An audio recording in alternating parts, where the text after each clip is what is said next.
સુરતના અલથાણ વિસ્તારમાં રાત્રિના સમયે લૂંટની ઘટના બની હતી, જેમાં લૂંટારુઓએ સ્પાઇસ હેરિટેજ હોટલના કર્મચારીને ધમકી આપીને માર માર્યો હતો અને 2 મોબાઈલ ફોન લૂંટી લીધા હતા.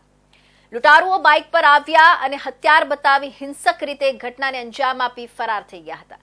આ સમગ્ર લૂંટની ઘટના સીસીટીવી કેમેરામાં કેદ થઈ ગઈ હતી.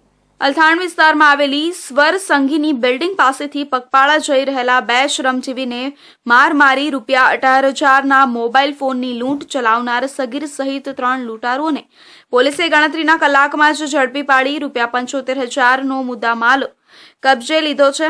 પોલીસ પાસેથી પ્રાપ્ત માહિતી મુજબ મૂળ બિહારના વતની ફેકુ કુમાર લલિત મહંતો અને ઇન્દ્ર નારાયણસિંહ ભરથાણા બરહરી મોહલ્લો હળપતિવાસમાં રહે છે અને મજૂરી કામ કરીને ગુજરાન ચલાવે છે.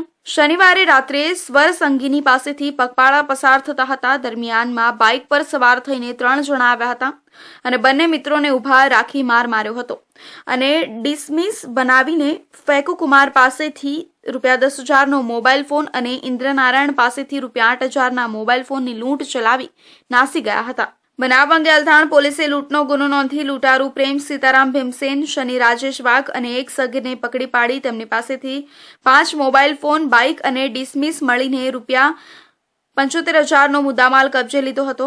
અલથાણ પોલીસ દ્વારા ઘટના અંગે વધુ તપાસ હાથ ધરાઈ છે.